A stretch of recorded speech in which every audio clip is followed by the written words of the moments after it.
सहनाववतु सहनौ भुनक्तु सह वीर्यङ्करवावहै तेजस्विनावधीतमस्तु मा विद्विषावहै ॐ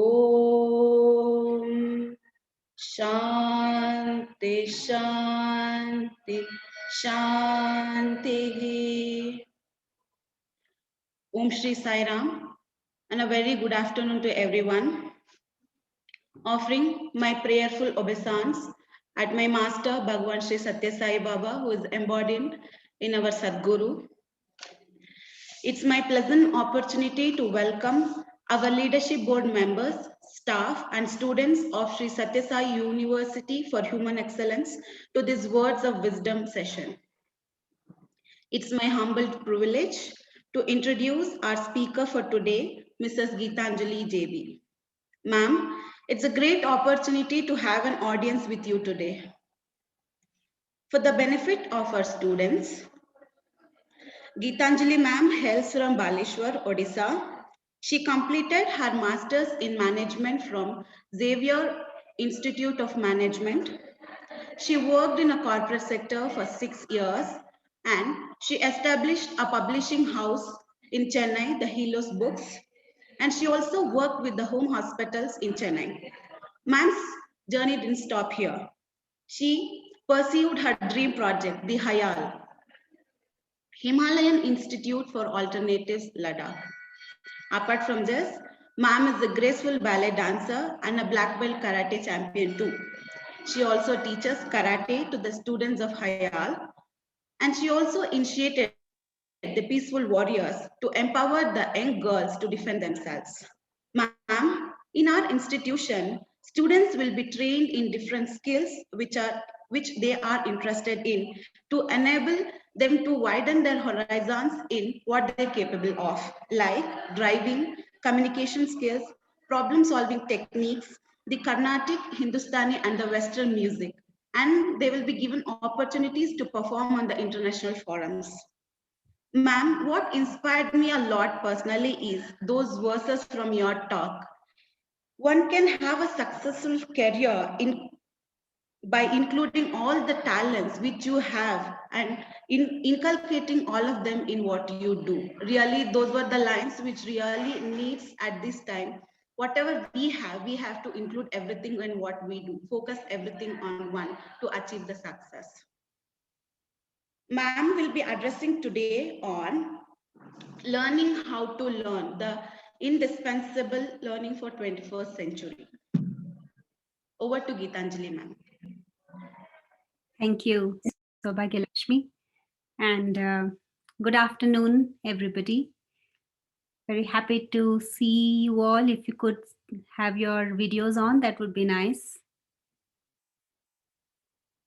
All the various institutes. Yeah, thank you. Nice to see you.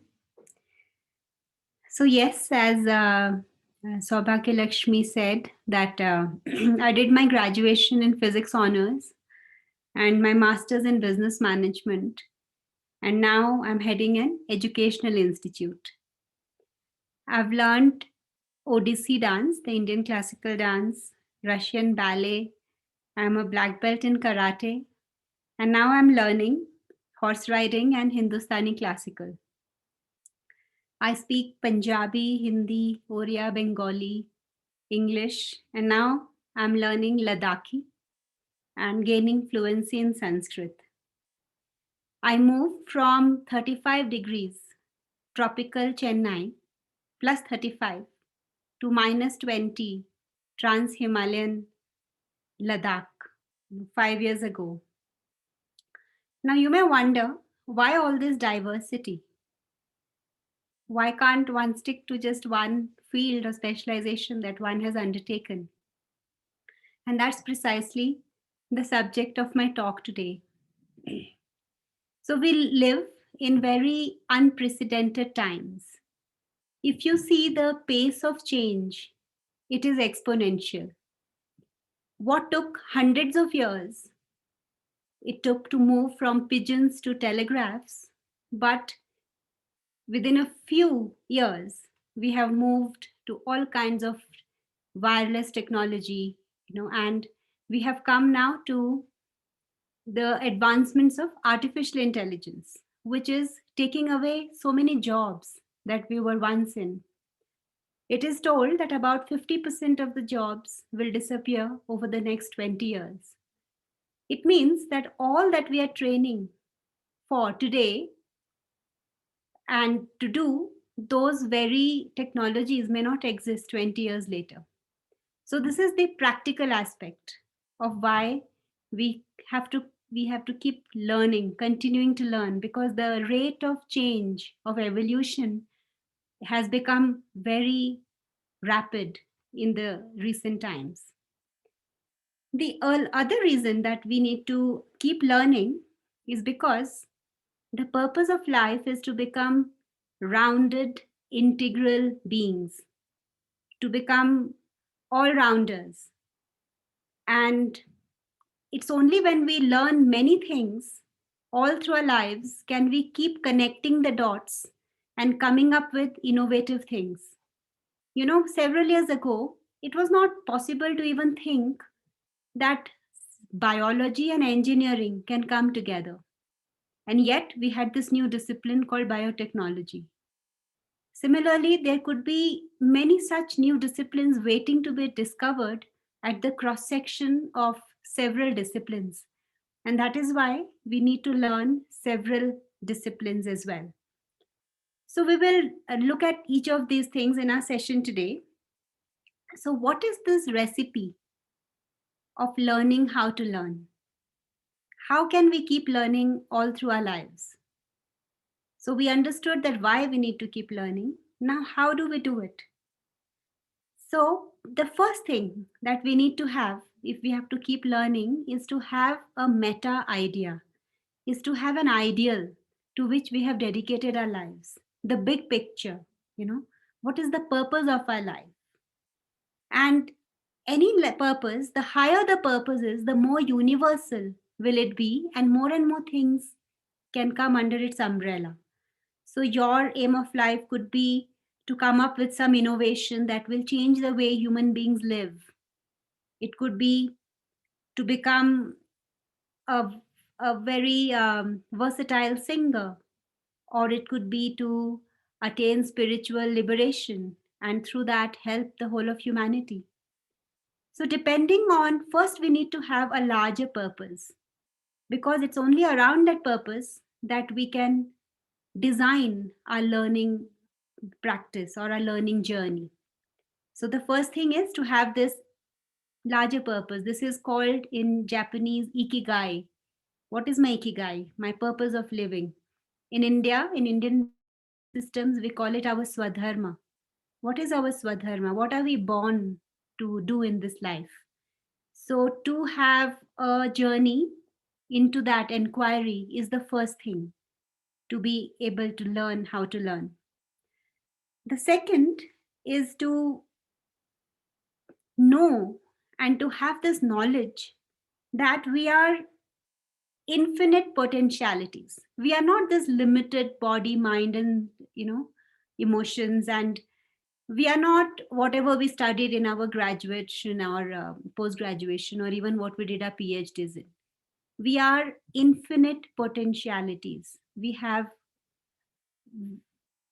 there is, if there is something outside that inspires us, we can learn that. We have infinite potential, and as we keep going through life, wherever there is a need to acquire a new way of being, a new way of seeing, or a new skill or a new knowledge, we should be able to do that. But to know that we are not finite in our potential, but infinite. That is the second step. The third is to believe that if there is this potentiality in us, which is infinite, we have within us the power to also realize it. It is said that you are never given a dream without also being given the power to make it true. You may have to work for it, however. Okay, so the third thing is to believe that this potentiality that I have, I can realize it. In Savitri, Sri Aurobindo says that he measured the difficulty with the might. You know, we are never given an obstacle or a problem or something without also being given the power or the strength or the might to overcome it or to attain it or to realize it. This is the third recipe point. The fourth is that now that we know that this is the larger ideal that governs our life, and we have this potentiality. And how do you come to know of this potentiality? That you have this infinite potentiality. So when you feel attracted to something, let's say you're visiting an art gallery and you feel that, yes, this is something you've never tried art before, but you feel that you can learn it, give it a try. Don't just leave it there. Who knows? You know, the artist in you may be just waiting to be discovered. When I was a small girl, those days India and Russia used to have a lot of this friendship, initiatives. And one of those was there were a lot of Russian magazines that would come to India. And in one of those Russian magazines, I saw this beautiful looking girl in a, very nice dress. And there was a particular dance that she was doing. I did not know the name of the dance. And I went and asked each of my teachers what this dance is. And then I came to know it is called Russian ballet. But nobody knew where I could learn it from. And then that, I think I was 5 or 6 years old. And then time went by and I finished my education, moved to Chennai, and I came across this school which taught ballet, and I joined that. And then further, I went to Russia, Ukraine, to learn about it. And when I met my teacher, she said that, you are too old for it. You're already 33. And at this age, ballerinas retire and you want to start learning ballet, it's not possible. But I told her that in India, this thing about age does not exist. No, I was also an Odissi dancer, and I told her that my teacher, Kelucharan Mahapatra, he danced into his 90s. And in Japan, people keep doing karate till they are 100. So I told her that this age does not matter, and please start teaching me, even though I'm 33 and I can learn. So she said that no, you will never be able to dance on stage. What's the point? Then I told her that in India, we don't learn to dance on stage. We learn to dance for our perfection. We learn to dance for the divine. So I want to just learn it for my own self perfection. And that somehow touched her, that she had never thought that one could dance for the divine. Because in the West, every performing arts is done for the audience. And then she started teaching me. And then within 1 year, I went on and danced on my point shoes and also performed on stage at 33, which is not very commonly done. So this proved to me that age is just a mental thing. We can learn anything at any time of our lives. When we feel inspired to do something, we should go ahead and do it. So once we know that we have infinite potential and wherever we put our attention, we can learn it, and we have this belief and this faith to make it happen, then we go to the next step of practically finding a guru. Right? Like if I had to learn ballet, I went to this person in Kiev. And when you have this strong seeking, you may wonder, where will this guru come from? But remember that what you are seeking is seeking you. You are not just seeking for a guru. The guru is also seeking for the right disciple.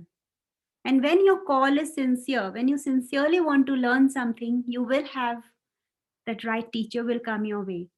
I'll give you an example that when I wanted to study the Vedas in the light of Sri Aurobindo, I was looking for somebody who would not only know the Vedas, but would also know Sanskrit and would also know Sri Aurobindo's philosophy. It is not very easy to find such people.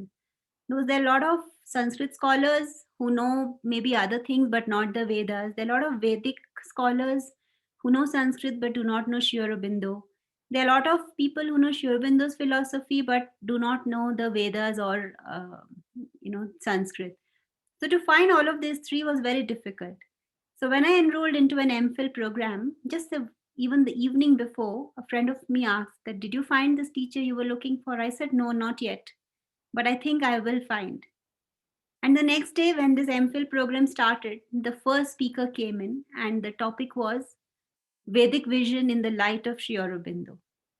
And there was this, Russian gentleman who was, chanting in Sanskrit and was teaching Sri Aurobindo Vedas in the light of Sri Aurobindo. But this seeking of mine had been there for 4 to 5 years. Just as the seeking for learning ballet was there from the age of 5, and I could find the right teacher only 25 years later. So generally what happens is that either our seeking is not strong enough, or we give it up when we don't find the opportunity, or when the opportunity comes, our interest has gone somewhere else and we don't want to learn it. But otherwise, when you have a strong seeking for something, the teacher comes. Now that the teacher has come, what should be our attitude? So the attitude has to be full of humility. We should surrender to the teacher who is going to teach us. We should be faithful to our teacher. That is why, just as we chanted, Om Sahana Bhavatu Sahana Bhunaktu. This says that let me and my teacher grow together. So we should have this humility and trust in the teacher. Now, it may so happen that after you've learned, you may have a different point of view, or you may have a different style of learning or teaching, or you may develop a different, field. But while you are learning with the teacher, to have that complete surrender and humility, and to be faithful to the teacher. That is the next step when we are learning something. And then practice. So now we have the knowledge, we found the teacher. The next thing is to have the will to put it into practice. So knowledge, will, and action. These are the 3 parts of even the Bhagavad Gita. Jnana Yoga, Karma Yoga, and Bhakti Yoga. Will and action. Okay. So we should have this personal will to do a little of it every day, to improve ourselves every day. When we are learning something, we should have a cumulative growth every day. And can you guess who is our best competitor? Anybody? Against whom do we try to compete and become better? Against ourselves. Exactly. So you are your best competitor. You are today a little better than what you did yesterday. And that will keep us going. And finally, every evening, once we have lived this day, we sleep with this gratitude in our heart for a day of learning, of having new insights, of having new perspectives. And it is good to have a gratitude journal at the end of the day where you write down all the right things that happened to you and that you could learn.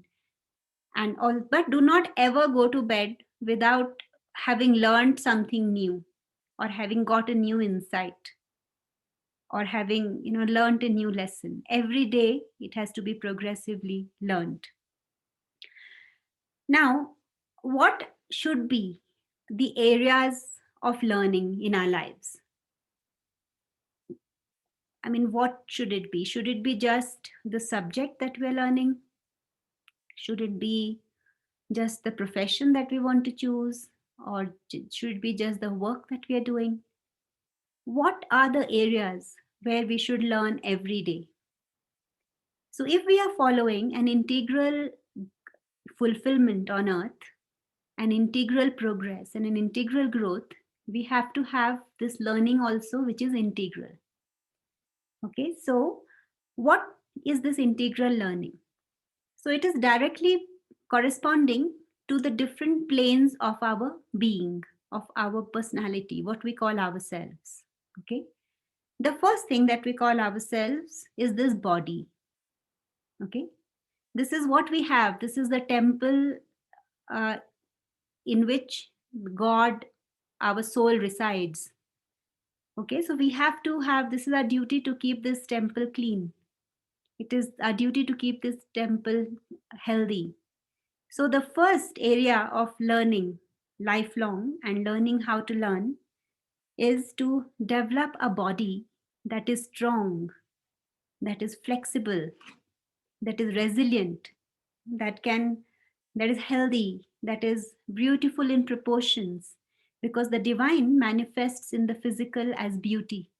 If you look around you, any natural spot which hasn't been touched by human beings, you will be awed by the beauty of nature. It takes thousands of years for nature to make one perfect sunflower. If you know Fibonacci sequence, the mathematical sequence of Fibonacci, each of the sunflower follows that Fibonacci sequence. There is harmony in nature, there is beauty in nature. The physical part of the divine, this nature, is beautiful and harmonious. So it is our duty to develop our physical also, which is beautiful and harmonious, and which is powerful in action.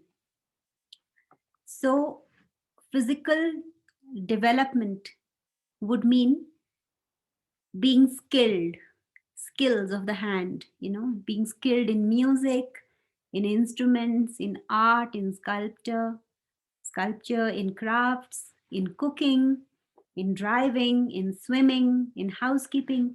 There should not be anything which one is not able to do. Even if one is not having that particular skill, and if that work falls into our lot, we should have this ability to quickly acquire that skill, so that work need not stop. And this is the basis of liberation in action. We will be liberated in action only when we are able to discharge all that we have to do, because we have all the necessary skills. And to develop the body, the basic things that we need to follow is the right kind of food. We should eat for nutrition, not for taste. We should sleep the normal hours that is needed to make us fresh, sleep early, not to see, watch, or read sensational stuff before going to bed, but meditate before going to bed, or read something which is uplifting. Similarly, food, sleep, and then work. How does one work properly? Not to have any preference in work, not to do what one likes, but to like what one does. And the physical is a very good slave, but a very bad master. You must have seen, right, that if you decide that you will wake up tomorrow and go for jogging, but the physical will say no, when the alarm goes off, you just switch off the alarm and go back to sleep. Most of us do. So habits, developing the right kinds of physical habits right from the start, saves us a lot of trouble. If we already have this habit of waking up early, it always solves half of the problems. Similarly, regularity in all that we do. Bringing consciousness to every physical activity. Not just go up the stairs unconsciously, but even when we are walking or going up the stairs, be aware of which muscle is moving, what is happening within us. So this is the development of the physical. And the result of physical development would be to have a body that does not fall sick, that is always young, that is full of energy, can do all the work that is given to us. Because finally, even the divine work, the service that we have to do, it finally has to happen through the body. Even if we have very high ideas, if the body is not cooperating, most of what we want to do will not be done. So the first thing about learning is to consciously keep developing the physical body, the skills associated with the physical body. Never have something which stumps us. So always, every year, every month, learn a new skill. That is what I too do every year. Like last year, I wanted to, learn horse riding. So I did that. Year before that, every year I try to pick up a new skill and keep becoming so vast in your ability to do work that there is nothing that you cannot do. The second thing that we need to keep learning about is about our emotional health. Just as we have a physical health, similarly, we have a psychological health. What is psychological? So, what is this emotional being in us? This, what is called the vital being, the emotional being. It is the seat of all power and enthusiasm. It is what propels action. When an idea comes to your head, before it is done by the body, the in between thing, the being that gives that initiative, is this emotional being in us. And it is also the seat of all kinds of desires and passions and impulses and reactions. They also come from the same place. So, what does emotional education and emotional learning tell us to do? It is to, throughout our lives, keep developing the positive emotional qualities like of love, of courage, of generosity, of cheerfulness, of service, of helping others. So every day, there should be some action that we should do that develops these qualities. And it is, for instance, to do 1 hour of shramdan, or seva, which does not have any, you're not looking for any benefit in return. And developing these qualities and managing their opposite qualities. The opposite qualities are like jealousy, resentment, greed, ill will, all of this, to reduce it slowly. So basically, the emotional development has two parts to it. One is the refinement of our senses. We have these 5 senses, and all that, the knowledge that we get of the external world is through these senses. But if these senses are not refined or not purified, then we will perceive reality in a very distorted way. So the purification of senses is the first step. To develop the aesthetic being is the other. To develop beauty in the heart through art and through other things. It is said that if we have to reduce this violence in this world, we have to awaken every heart to beauty, to aesthetics. A person who has been exposed to very high music or art or anything will never go down to doing brutal violence. So development of this aesthetic consciousness in us, all that constitutes emotional development. Similarly, we all deep in our heart have an idealism. We want to live for something higher than ourselves. We are always looking for doing something that is larger than our petty lives. So that nobility, that heroism, that chivalry, to keep developing that over and over again, that is another training of the emotional being. Similarly, being equal to likes and dislikes, not have any disgust for anything, neither any attraction to anything, to have this samatha, to have this equanimity, that is also something. So to develop the senses so that they can endure anything, that is number one.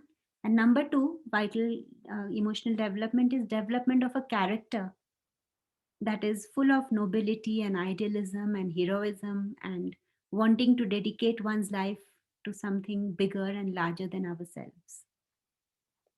The third step of learning, so what I'm trying to tell you here is that generally learning is associated only with the mind, right? We think that learning is only when we learn something in the mind. But I'm expanding this learning to become an integral learning. So it is learning of the body, which we discussed several things, the learning of the emotions, the emotional being in us, and now the learning of the mind we will come to, mental development. So it has several steps to it. How do we develop ourselves mentally? So the first and foremost thing is to develop this power of concentration. To be able to focus, let us say, focus 30 minutes on just one thing and nothing else. So Vivekananda once said that if I have to redo my education all over again, I would only learn to focus in one thing and then come out of that and to be able to focus in another. If I can train my mind to do that, I can learn anything in this world. So this capacity of attention, to stay focused, to stay concentrated, that is the first step of mental development. And a corresponding thing to do while we are developing this power of concentration is to develop this power of observation. Let us see, not to superficially look at things or to register, to have that discernment, to have the discrimination of various things that we come across. So to develop that power of, any study, be it a scientist who is doing a research, he has to collect data and to observe how the data behaves, and then to finally find out the hypothesis and the conclusions. Or even if it is an artist, he has to observe nature and observe and do things. Leonardo da Vinci used to get inspirations from nature. He always said that nature is the best teacher, because in nature things happen in the most energy efficient way, in the most sustainable way, in the most seamless way. But to learn from nature, the first step or the first skill we must have is this power to observe. So observation and concentration are the first things to learn of the mind. And then we have to develop, after we have developed this power of concentration, we develop this wideness, the ability to learn many subjects. The mind has to be so widened that you shouldn't say that I'm just a science student, or I'm just a literature person, or I just love history. Our mind is much more than that. We use only a fraction, some percentage, 2 or 3% of our minds. If we use more of it, we can pick up any subject that we focus our attention to. So the second thing to develop the mind and to learn how to learn is to develop a wide interest in things, to fuel that curiosity that we have. If you look at something and you want to know that why is the sun so or the moon so big today, you should have that will to take that curiosity to the next step, to reach out to a library or a teacher who knows it, to find out. Until you have found an answer, you should not be able to sit in peace. So that is curiosity, developing the mind in a wide range of subjects. And after we have developed this mind so widely, it can become a very hodgepodge thing. Like we have so many things. If we do not organize all these thoughts around one central idea. So at the beginning of this session, I told you that we should have a meta idea around which we devote our lives to. For me, for instance, that idea is to evolve into the next. Mind is today our highest instrument, but Sri Aurobindo says that there are regions beyond the mind, and man can evolve to those states, and we can, evolve so much that we can become something which is like what man is to a monkey. We can become that, what will be to man. So we have this ability to evolve. So for me, in my life, that is my meta idea, that to evolve to those higher ranges of consciousness and to express those in your life. So if that is your meta idea, then anything you learn becomes, you organize it around that meta idea. So one is we develop power of concentration and observation, then we learn many subjects, and then we have this single idea around which we organize all that we learn.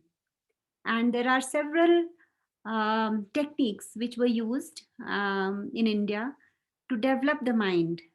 For instance, if we are carrying a certain idea, sometimes you meet somebody who has the opposite idea. Now, what do? The easy thing could be that, okay, you don't talk to that person because he has this some idea which is not matching yours. But if you want to develop your mind and learn how to learn, you have to find a synthesis of that idea, a higher synthesis. So Hegel, the philosopher, Western philosopher, he said that there is a thesis.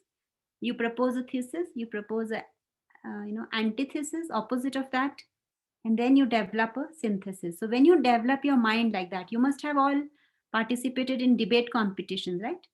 You are given a topic, for or against, right? Like, let's say there is a topic that socialism is good for humanity, and the antithesis is that capitalism encourages innovation and enterprise. So these are two opposite ideas. So how do you find a synthesis?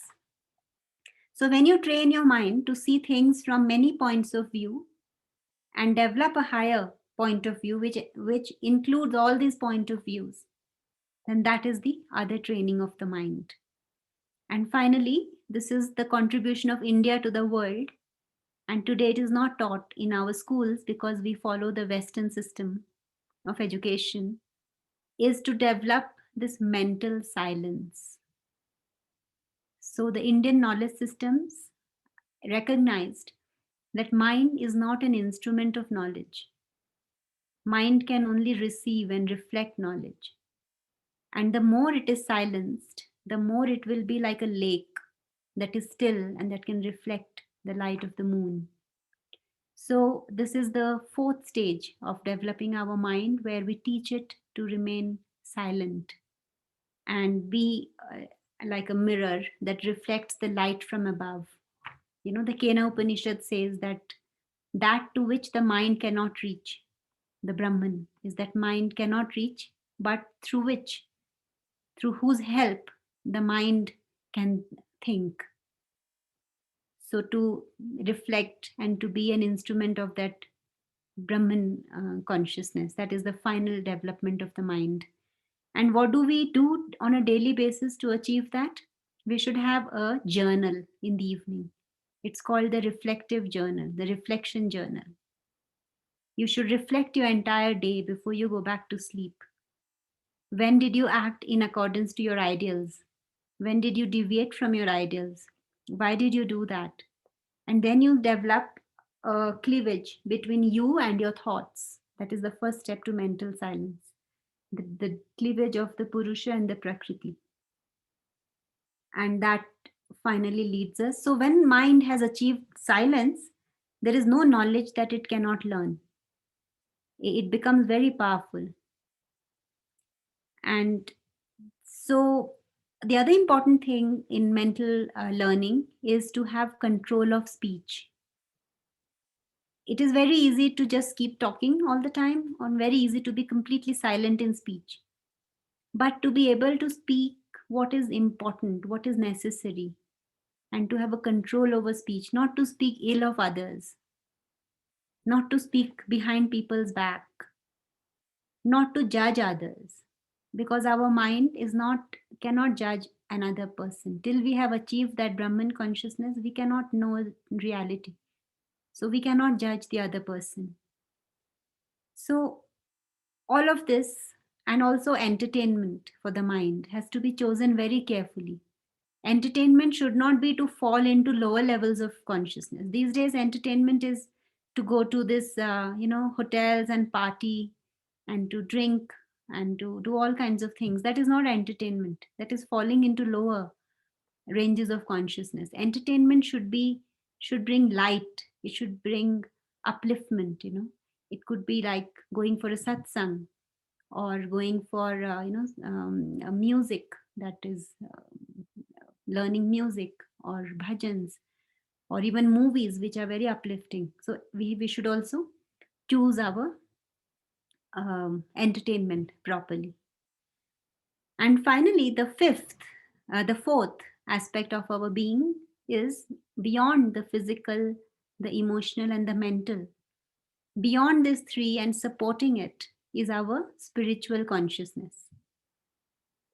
So learning every day and developing our spiritual consciousness is the fourth action point. And this spiritual consciousness in us presents us in two ways. This is called the double soul in man. One is the Atman, above the head, The other is the Chaitya Purusha within the heart. And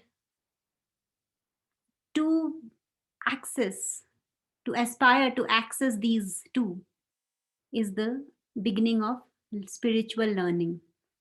So how do we know? How do we, go towards these things? So if we sit down quietly and look within, we will find that in us there is something which has this forever will to progress. It is always having this aspiration to grow. It is always like the sunflower is turned towards the sun. This thing in us is always turned towards the true, the good, and the beautiful. What we say, Satyam, Shivam, Sundaram. There is in us something which is always wants the true, the good, and the beautiful. And it is something that is independent of culture, background, language you speak, or what, it can be there in a person from Africa to somebody in Europe or to in Japan or India.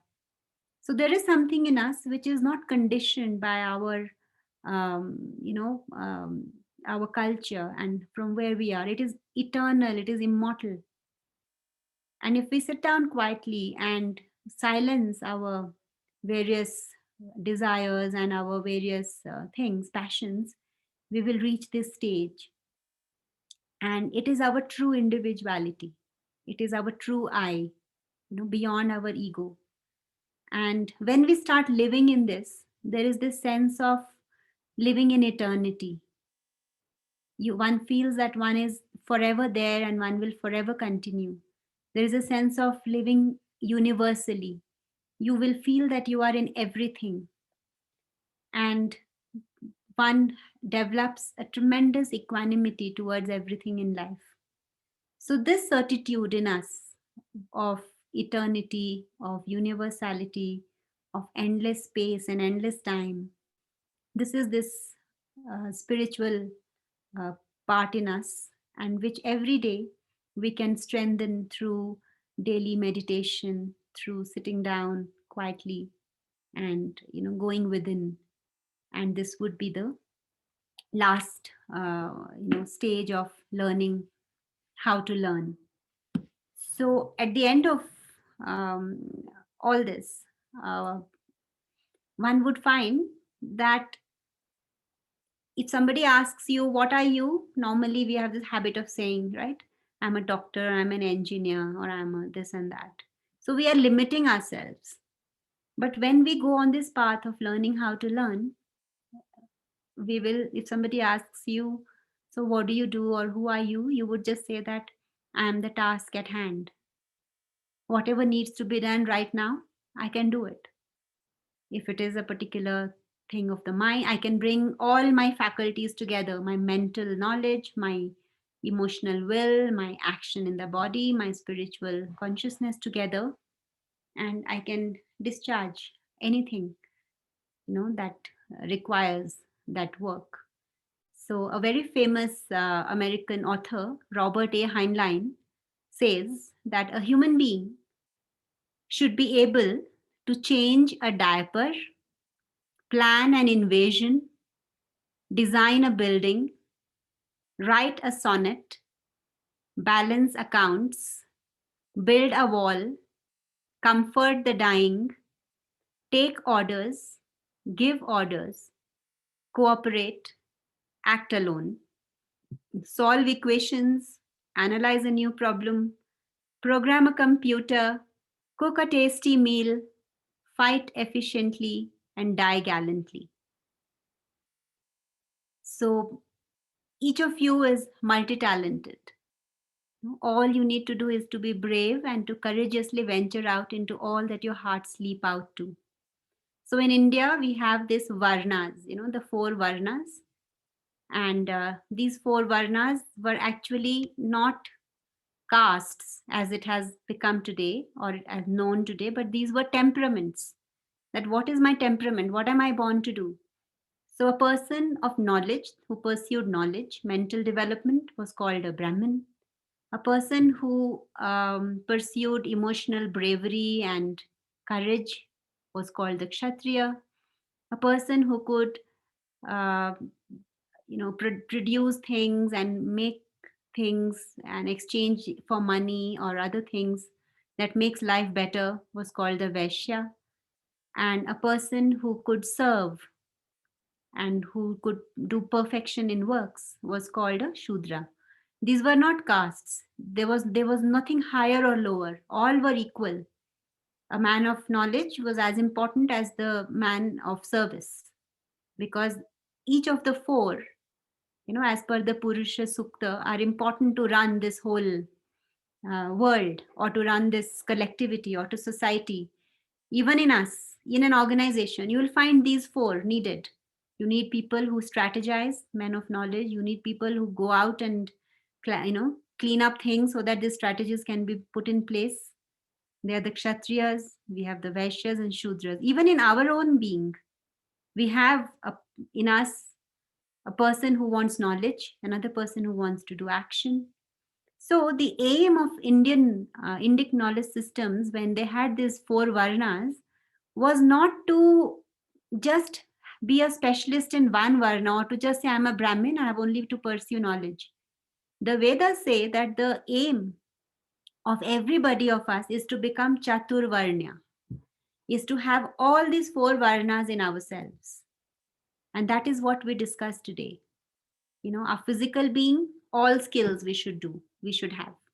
Our emotional being, very highly trained in character and sense development. Our mental being can, any subject you give me, I can read and understand and, apply. And finally, the engine that drives it all, the spiritual consciousness, is also developed simultaneously so that it can hold all of these together. So we all have to become these Chaturvarnyas. And it is when I was growing up, I was interested in everything. I was interested in math, science, physics, dance, sports, everything. And those days, such people were called jack of all trades. And for a long time, I used to have this complex, that how come I'm good in so many things, but not a trailblazer in anything. And I used to be always on the back foot because we had this thing called the jack of all trades. But then I chanced upon Leonardo da Vinci, and I came across this term called polymath. Okay, so a polymath is a person who is skilled in many things. So if you see Da Vinci, he was a sculptor, an artist, an architect, all rolled into one. So being Chaturvarnya is being a polymath. And if you have heard that jack of all trades and master of none, then you have only heard half of the saying. The complete saying is jack of all trades and master of none, though oftentimes better than master of one. So instead of being a master of one, it is better to be a master of many things. Because today the problem in our society is because of this over specialization. So when you have over specialization, the solutions that you bring out result in side effects and other problems, because you haven't seen and looked at everything in a system thinking point of view. You haven't put everything in it.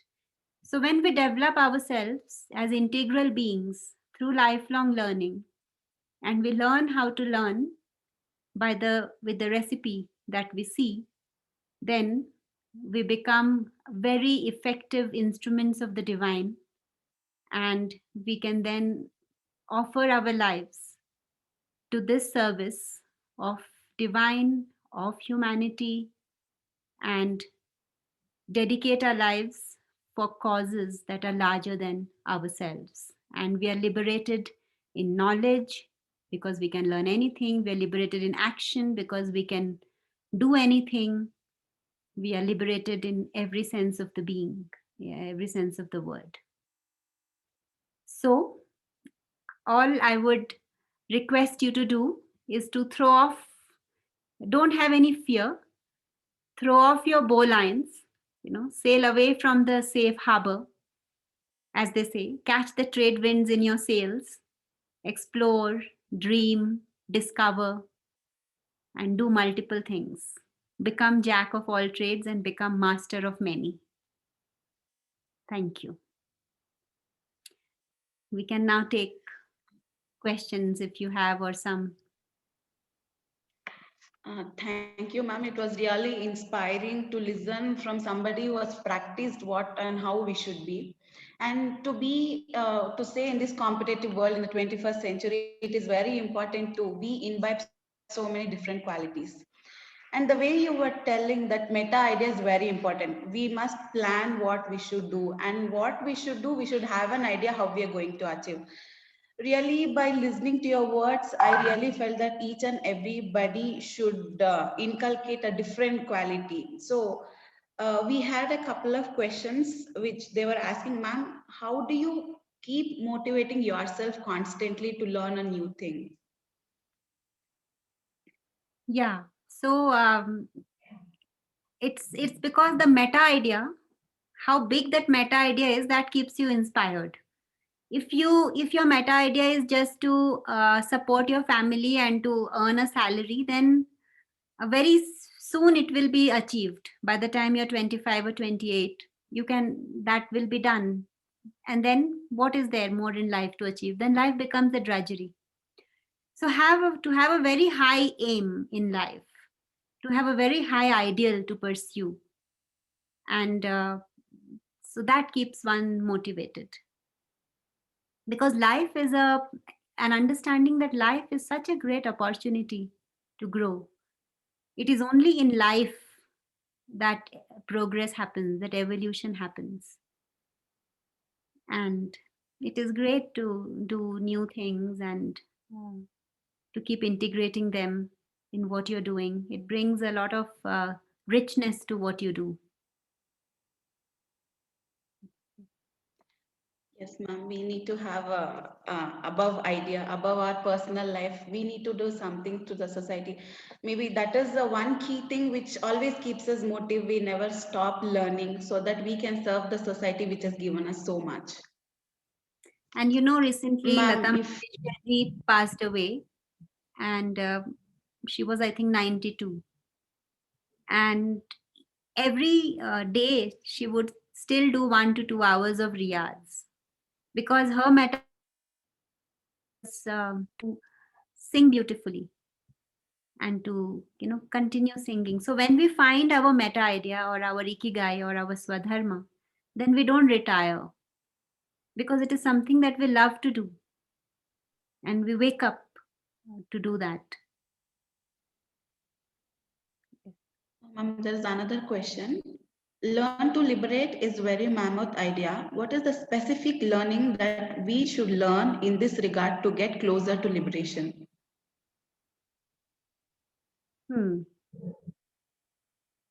So doing what one does better than what one did yesterday, that is a very good yardstick to be on this path of everyday learning how to learn.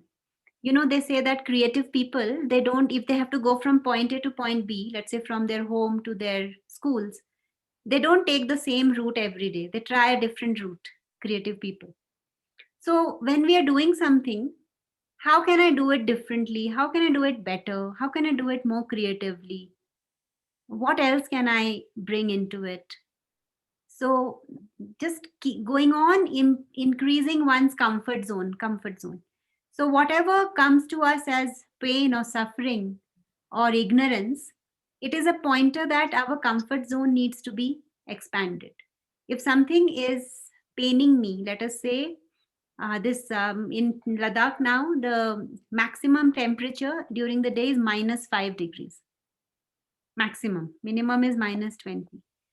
Now, if I go out and I feel very cold and that sensation translates to me as pain, so two things can happen. I can go back to the India and say that, Ladakh is not for me.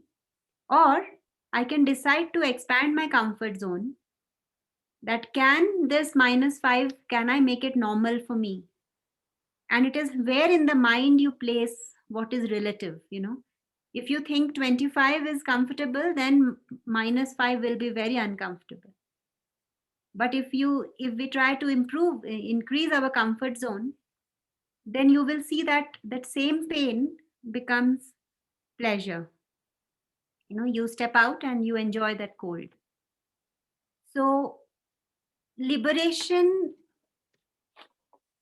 is of two types. This is what we spoke of today is liberation in action, which means that there is nothing that I cannot do. When I got married, I was 29, and I came from a joint family, and I had never cooked in my life because we had a lot of aunts and everybody. And I went into the kitchen and I just froze. I had never cooked in my life, and here I was. So either one can start complaining or, just hire a cook. Or what I did was I went to this bookstore and bought all these books of cooking, Tarla Dalal and all of that. And next 6 months, I learned so many things that at the end of 6 months, I could put together a meal of 7 courses for 20 people single-handedly. So that learning that thing. And what happens when we learn is that our minds, we have neurons. And when we do a certain action, there is this neural activity. So generally, we have a routine in life and only those neural networks we keep activating. But when a new challenge comes into our life or a new obstacle, we should be very happy because now we can use other neural networks. And any problem, any difficulty comes, I'm very happy about it, that, now I have to, other parts of the brain will work. And when you try out something new in a different way or a new problem you solve, you enhance what is called neuroplasticity. And neuroplasticity means using other neural networks, and that arrests aging. People who are creative and who have more neural plasticity, they don't grow old fast.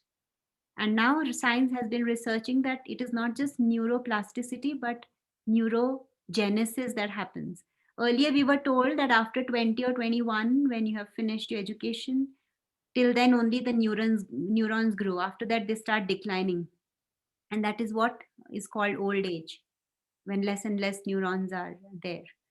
But now it has been researched that when we keep learning new things, we not only develop neural plasticity, but we also grow new neurons.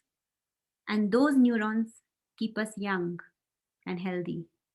Similarly, when we learn a new skill, let's say dance, and there is this mind-body coordination, or when we learn typing, again, mind and finger coordination, and all of that, these also improve our neural efficiency and effectiveness. So learning how to learn is a process that, and the beauty of it is, what? This learning, that you can learn all through your lives and you can learn anywhere. And nobody can take it away from you because the instrument that is needed for this is yourself. So even if somebody puts you in a prison, you have yourself. And even there you can learn so many things. So you can learn anywhere, everywhere, and you can learn always, and you have yourself. You don't need anybody else. So it is the best thing that one can, if one starts enjoying this, then one will never be bored. Ma'am, there is another question. Ma'am, as you said, when you dream, God has given that potentiality to realize the dream. But how do we realize it? How do we realize that potentiality that we have inside us? First is to discover that potentiality.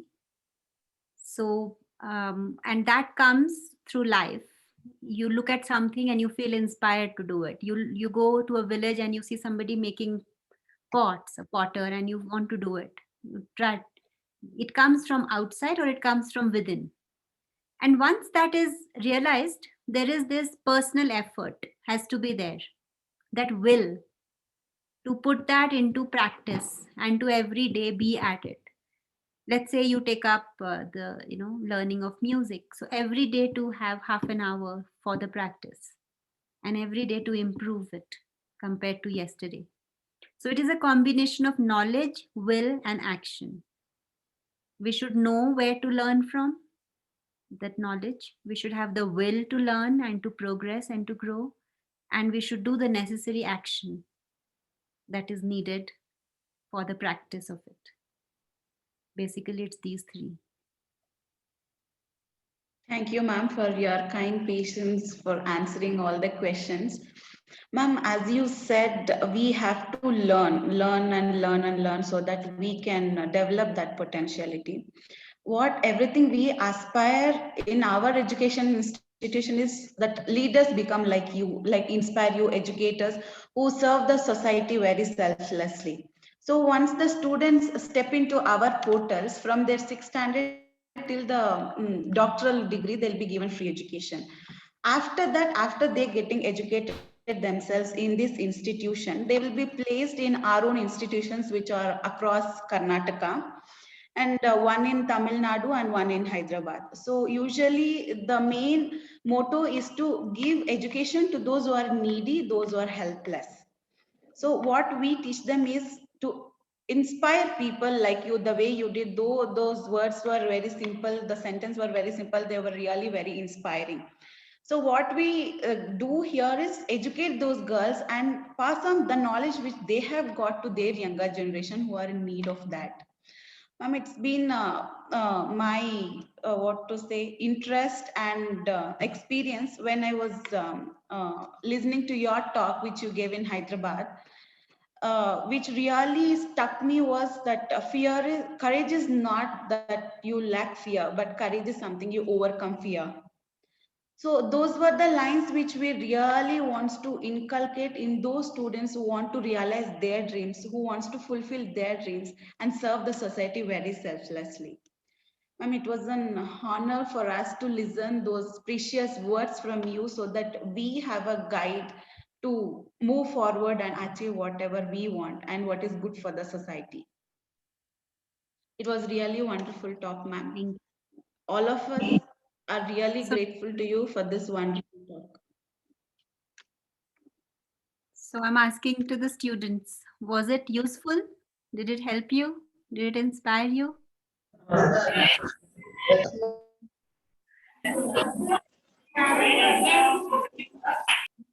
Believe in yourself and you are infinite potential beings and go out there and do wonders. That's my prayers for you. Thank you. Thank you, ma'am. Thank you. Namaste. We'll conclude this session with the Shanti Mantra. Om Shanti Shanti Shanti. Ma'am, once again, our heartfelt thanks to you for guiding us on how we should develop the skills. Thank you so much. Thank you for having me over. Love to be here.